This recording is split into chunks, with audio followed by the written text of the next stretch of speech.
This is the Illinois Nutrient Loss Reduction Podcast, Episode 17, Weather Extremes, Building a More Resilient System with Conservation.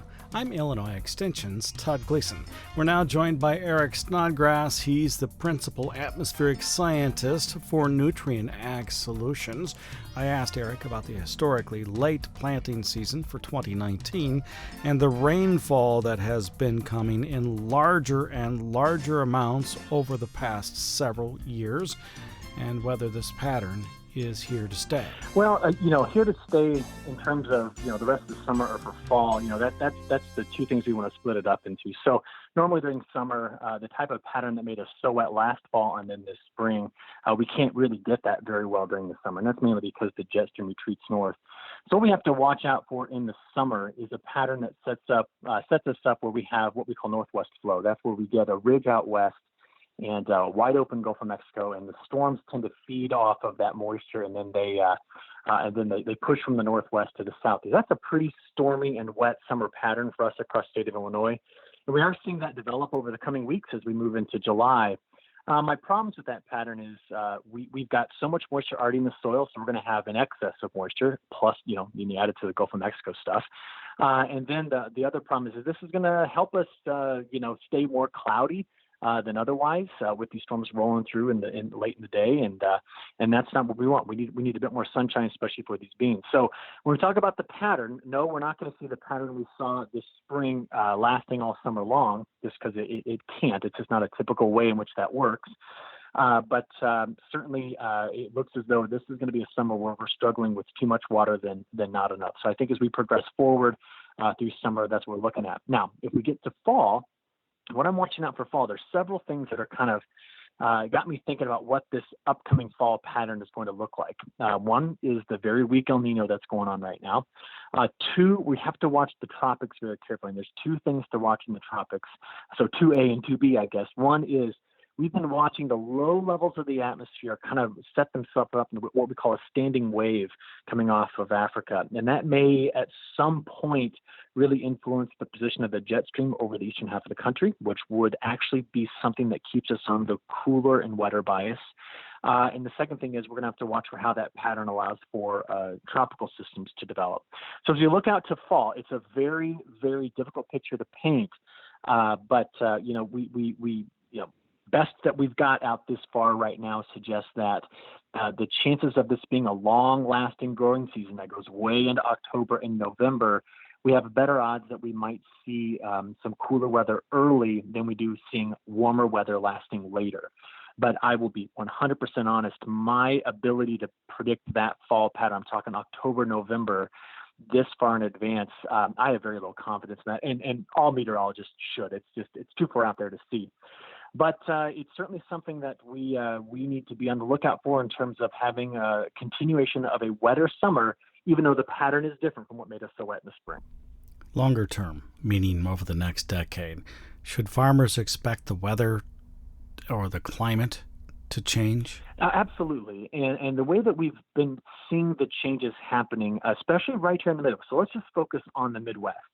What we do is we can look at this in two different ways. We can look at it long range with global climate models, or we can also compare that output to what we get from our historical averages. And what I mean by that is, are there any trends in the longer term data that when compared against average, we can start to see a signal arise? And essentially in our part of the world, in the Midwestern part of the United States, the 70-year trend is actually warmer. We've picked up over 3 inches of rain annually. That's about 10% more precipitation. And we also noticed that the precipitation is coming in big amounts over shorter time periods. So the longer term effect right here locally is that we are getting wetter with time, and we are certainly getting more of a rainfall from big rainfall events. So over the next 10 years, while we will still have years where we struggle with drought, because that's just the way weather works, the longer term trend is certainly one where we are wetter with time. And that's supported across multiple data sets. That's supported in the way that we've noticed the change in the flow of the atmosphere. And it has a lot to do with U.S. geography and has a lot to do with the way that the Arctic is changing. So I think that if I were a U.S. farmer and I was thinking about what my biggest risks would be, it's going to be future water management. And that, I think, is the thing that we should be focusing most on in terms of how the longer-term changes are coming. You mentioned that it'll be warmer. Do growing degree days change very much? They do. So essentially over the last about 40 years, we've noticed that we've picked up right here in central Illinois, just specifically, about 7 to 9 days on our growing season. So I'm talking about last, frost in April and first frost typically in October. So we've picked up about 7 to 9 days. So far, the north and some locations in the United States have actually picked up almost a month of a growing season simply because of these shifts we're getting. The good news is where we're picking up the heat is not necessarily in afternoon high temperatures. While we're still, we still see some very hot days, the bigger signal, the underlying climate signal, is actually with warmer overnight low temperatures. So we're warming, but primarily in the overnight time period, those temperatures. So what that does is that does allow us to more rapidly pick up growing degree day units throughout the season, which is shifting our pollination earlier. It's shifting our harvest earlier with some of our crops. And that is, of course, as long as we can get them in the ground on time. So, this year, right now, we would be experiencing perfect summer weather if we would have been able to plant this crop between April 15th and May 5th. But the early season heavy rainfall, of course, pushed us in some locations up to 6 weeks behind in terms of getting things planted. But that longer term shift, I believe, is one that is very good for the central U.S. farmer, good for the Midwestern farmer, and how long we continue to reap the benefits from that. Well, by some studies, maybe another 30 to 50 years until it starts to really change the practices we have in place about how and when we plant our crops and when we harvest them, to where it starts to become maybe a bigger issue with avoiding some more serious summer heat stress. In the near term, though, the shift is one that's very positive for our crops. When you think about what farmers ought to be doing, you mentioned that they probably should be managing for water. Does this mean in terms of cover crops and tillage, in tiling, in the kinds of things that they do on the land to improve it? Yeah, while I'm not necessarily an expert in tillage practices or the use of cover crops, and we have some great university research, of course, that supports that and helps farmers, make those slow adjustments to become more profitable. I think what I would want the U.S. farmer to be very aware of is that the way that precipitation is being delivered is changing. So the better that we can manage it once it's in our soil, I think the more sustainable and more resilient we'll be to these bigger changes. So what I'm talking about there specifically is if we can better manage the way that water flows through our tile, maybe through these saturated buffers, or through better retiling or having a better water management plan, I think that will add resiliency. On the cover crop side of it and on the tillage side of it, all that I can really say is, we all know this, I'm not telling anybody anything new, but if we can better maintain our soil health, our soil tilth, we can handle the bigger water events like we had last fall and this spring, such that it is having less of a detrimental effect and maybe even at times a positive effect into the future. So, but the bigger picture, I think, of all these questions is what do we do as we start to just adjust to the fact that we are seeing the delivery of water from the atmosphere change. And it's one where managing good soil health and managing the way the water flows through our fields, I think, gives us the best answers.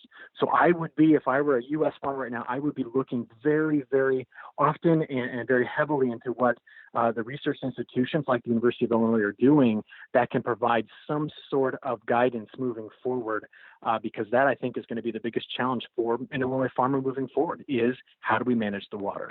Eric Snodgrass is the senior atmospheric scientist at Nutrient Ag Solutions. He mentioned university research. Dwayne Friend is now here. He's an extension educator from the University of Illinois. I followed up on the research with him, starting with where farmers are today as it relates to soil loss. Well, there's some good news and some bad news in there. If you look at the overall trends for the last 50 years, we are losing much less soil than we did back then. And if you think about it, it kind of makes sense. I mean, we're not doing the moldboard plowing like we used to. We've had a lot of that highly erodible land taken out, especially since the advent of the Conservation Reserve Program.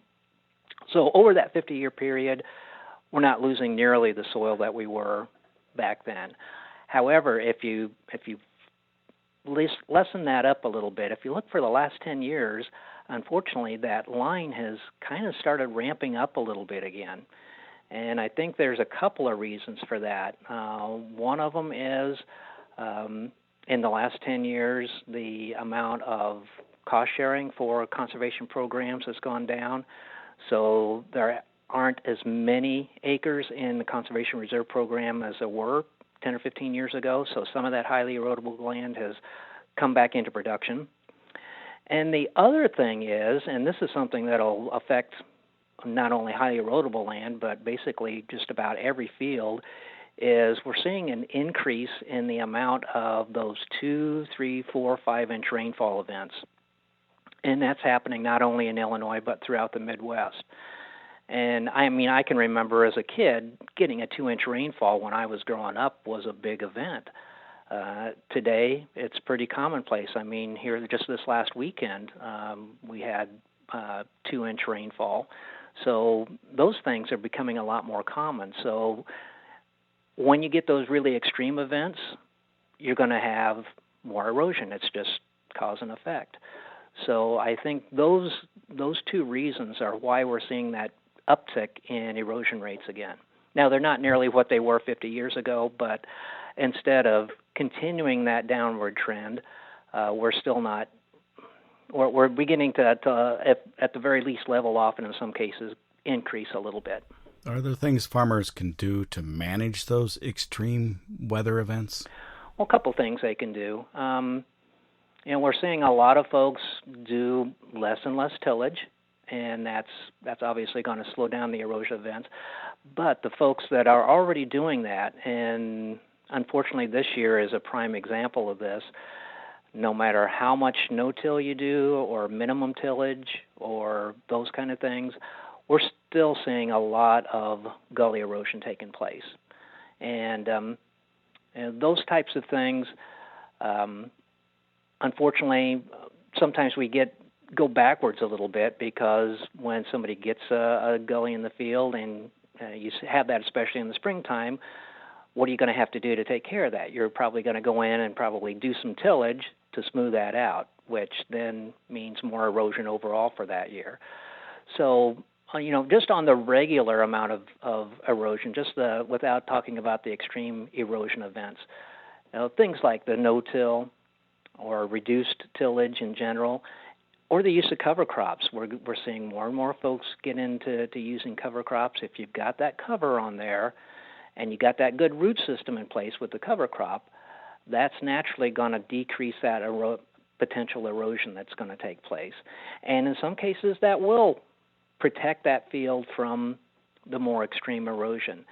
In some cases, though, I think we're really going to have to look more closely, once again, at some of those hard structures, things like water and sediment basins, waterways, drop structures on the edge of fields, areas where you see that gully start.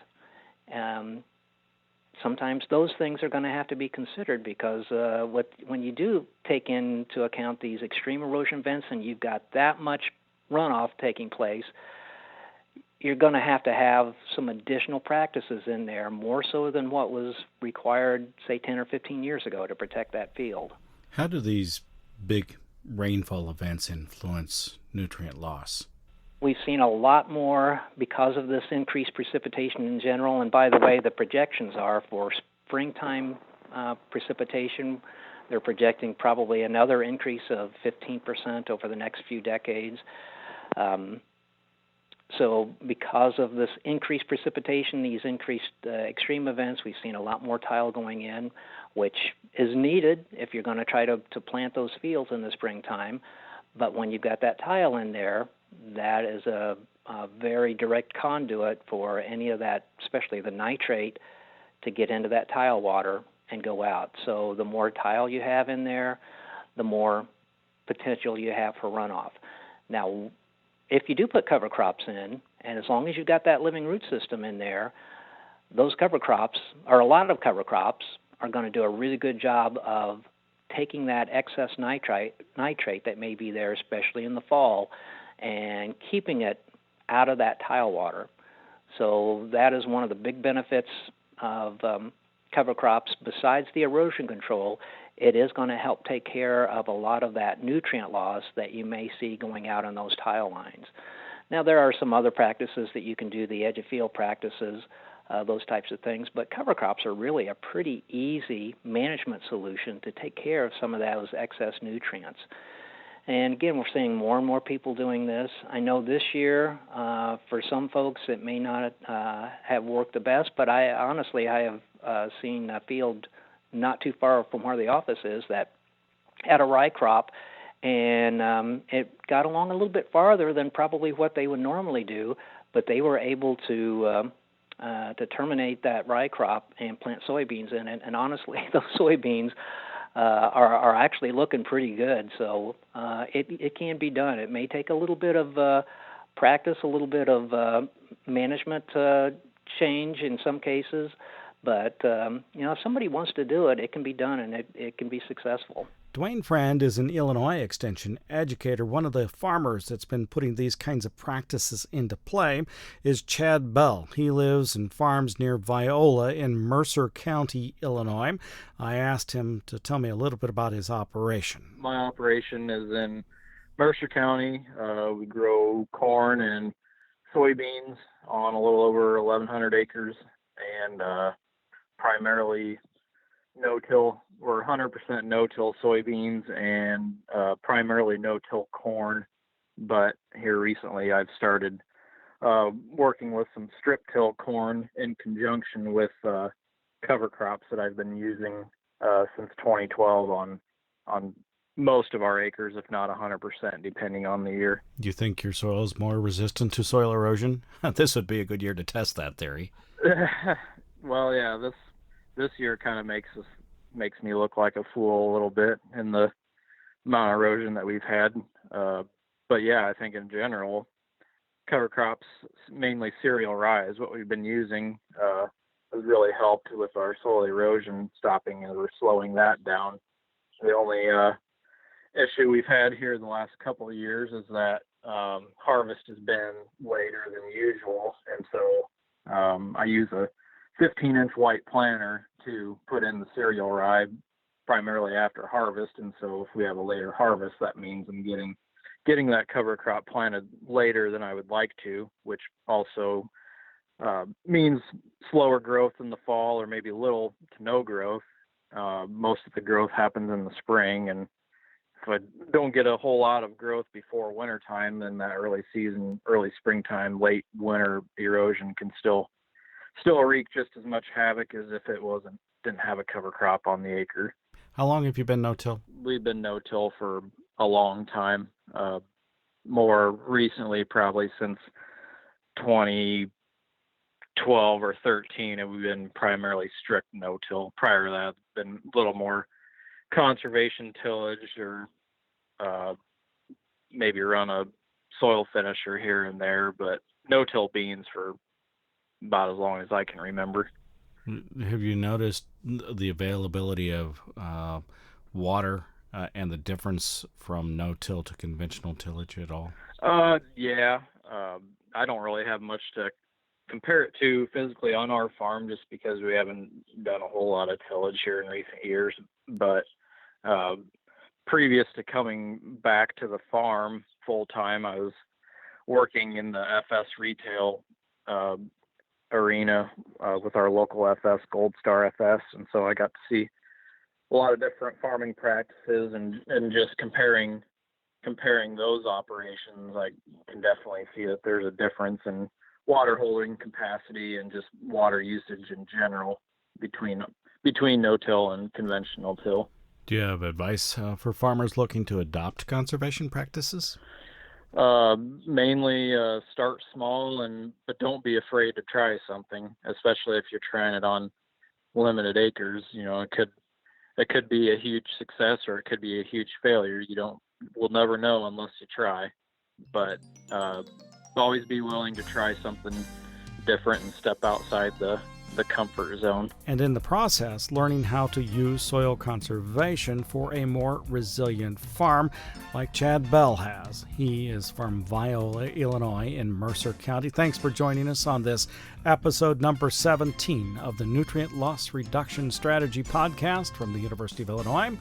I'm Extension's Todd Gleason.